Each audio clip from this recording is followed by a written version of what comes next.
मुझे वो पंक्तियां याद आ रही हैं बाबू श्याम नारायण पांडे की, जो कभी मैंने पढ़ी थी अपने कॉलेज टाइम में, वो आपके सामने दोहरा रही हूँ। हो सकता है कि आप भी महाराणा की उस अवस्था में पहुंच जाएं जो धरती पर जंगलों में, पहाड़ों में सोकर और कभी घास की रोटी खाकर, कभी तालाब का जोड़ कर पानी पीकर अपने दिन गुजारता रहा, पर जिसने कभी संधि करने की कभी भी सोची नहीं, और अगर सोची भी तो उसकी पत्नी ने भी उसको धिक्कारा।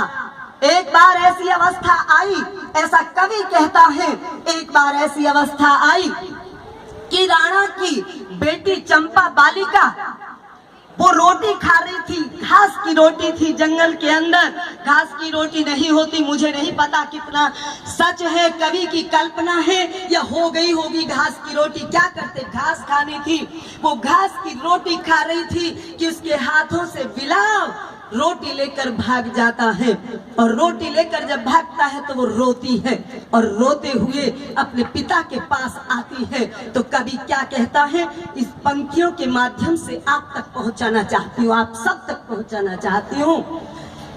भूखे प्यासे कुम्हलाए शिशु को गोदी में लेकर, भूखे प्यासे कुम्हलाए शिशु को गोदी में लेकर, पूछा तुम क्यों रोती हो करुणा को करुणा देकर।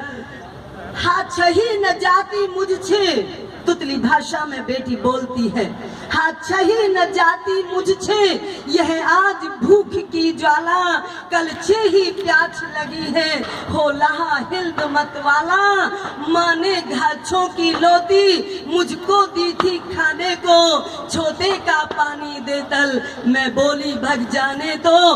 अम्मा छे दूल यही पल, बेटी बोल रही है और पिता सुन रहा है। ऐसे दिन महाराणा प्रताप ने काटे हैं। अम्मा छे दूल यही पल, छूकी लोती खाती थी, जो पहले छुना चुकी हूँ वह देश गीत गाती थी। सच कहती केवल मैंने एकाध कवल खाया था, तब तक बिलाव ले भागा जो इसीलिए आया था, छुनती हूँ तू लाजा है। अगली पंक्तियां हैं दिल को हिला देंगी, दहला देंगी। बेटी कहती है मैं सुनती हूँ तू राजा है, और जब मैं तेरे घर में थी, जब एक टाइम वो था मैं रोटी मांगती थी, मुझे मिठाई मिलती थी, एक टाइम वो है आज मुझे घासों की रोटी भी नसीब नहीं, वो भी मुझसे छीन ली जाती है। सुनती हूँ तू लाजा है, मैं प्याली छोनी तेली, क्या दया